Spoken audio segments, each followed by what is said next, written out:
नमस्कार दोस्तों, my name is Sahil Iman and I hope आप सब स्वस्थ होंगे, मस्त होंगे।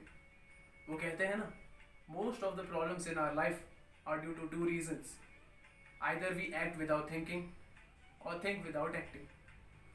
हमारी ज़िंदगी में प्रॉब्लम्स आना पार्ट ऑफ लाइफ, और कभी कभार प्रॉब्लम ऐसी भी आ जाती हैं जिसका समाधान हम ढूंढ नहीं पाते हैं, टैंगल्ड हो जाते हैं। तो चलिए आज इसी टॉपिक से रिलेटेड मैं एक कहानी आपके सामने प्रस्तुत करने जा रहा हूँ। एक बार की बात है, एक बस ड्राइवर और एक कंडक्टर जिन्हें 20 साल हो गए थे एक ही रूट पे काम करते हुए,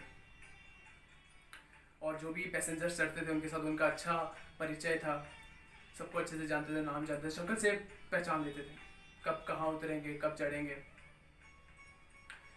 एक दिन उस बस में 6 फुट हट्टा कट्टा बॉडी बिल्डर पठान चढ़ा। कंडक्टर ने देखा और कहा कि 20 साल हो गए इस रूट पे, मैंने आज तक इसे कभी देखा नहीं। तो चलो कोई बात नहीं, नया होगा शहर में। तो अब यहाँ सोचने वाली बात ये है कि जो हमारे कंडक्टर साहब है वो काफ़ी स्लिम है, हाइट में थोड़े कम है एज़ कम्पेयर टू हमारे पठान साहब। पठान के पास वो गया और एक बड़ी सहमी सी आवाज़ में कहने लगा कि टिकट लोगी। पठान एकदम रॉब में बोलने लगा, पठान टिकट नहीं लेता। अच्छा जी, कोई ना। बस ऐसा बोल के कंडक्टर साहब अपने सीट पे जाके बैठ जाते हैं। अगले दिन पठान फिर से चढ़ा। कंडक्टर ने फिर पूछा, टिकट लोगी। पठान फिर रॉब में कहते हैं, पठान टिकट नहीं लेता। फिर जाके अपनी सीट में बैठ गए। ऐसा करते करते 10-15 दिन बीत गए। फिर उसने पूछा, टिकट लोगे। पठान कहता है, पठान टिकट नहीं लेता। तो जब कंडक्टर साहब अपनी सीट पे जाके बैठे, मैंने सोचा कि यार ये जिस तरीके से बोलता है कि पठान टिकट नहीं लेता, पठान टिकट नहीं लेता, यार ये तो इंसल्टिंग पार्ट है कि वो तो इस तरीके से मेरी इंसल्ट कर रहा है सबके सामने। कोई बात नहीं, इस प्रॉब्लम का सोल्यूशन तो मुझे ढूंढना ही पड़ेगा। कोई बात नहीं। शाम बीतती है, कंडक्टर ड्राइवर साहब के पास जाता है और कहने लगता है कि ड्राइवर साहब 3 महीने की छुट्टी चाहिए, काफ़ी ज़रूरी काम है तो ख़त्म करना है। ड्राइवर साहब भी सोचते हैं कि बंदा बहुत अपना ईमानदार है, 20 साल से अपने साथ है, आज तक इसने कभी ऐसे नाजायज़ छुट्टी नहीं मांगी। चलो यार कोई बात नहीं, हो जाता होगा, काम वाम आ गया होगा।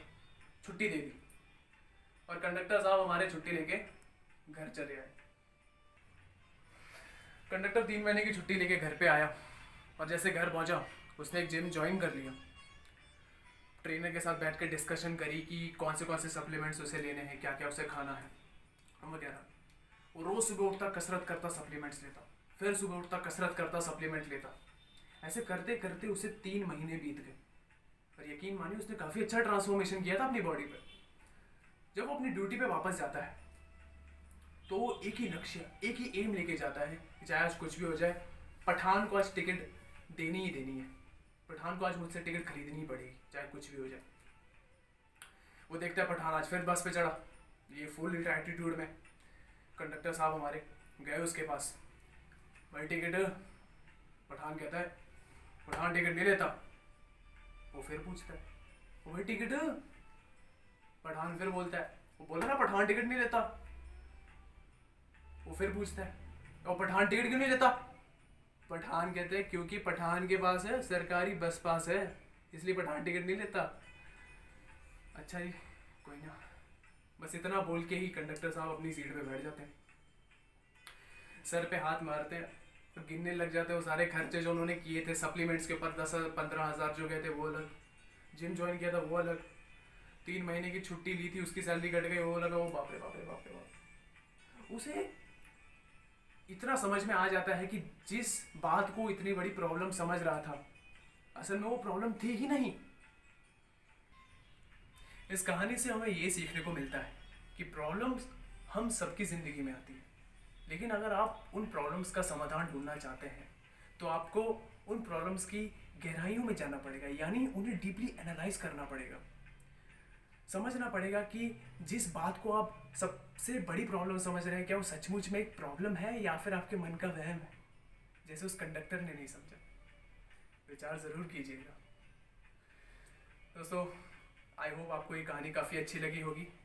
कमेंट करके ज़रूर बताइएगा, आपके कमेंट्स का बेसब्री से इंतज़ार रहेगा। Till then, stay home, stay safe. और हाँ, जल्द मिलेंगे एक नई मोटिवेशनल वीडियो के साथ। टिल देन, जय हिंद, जय भारत।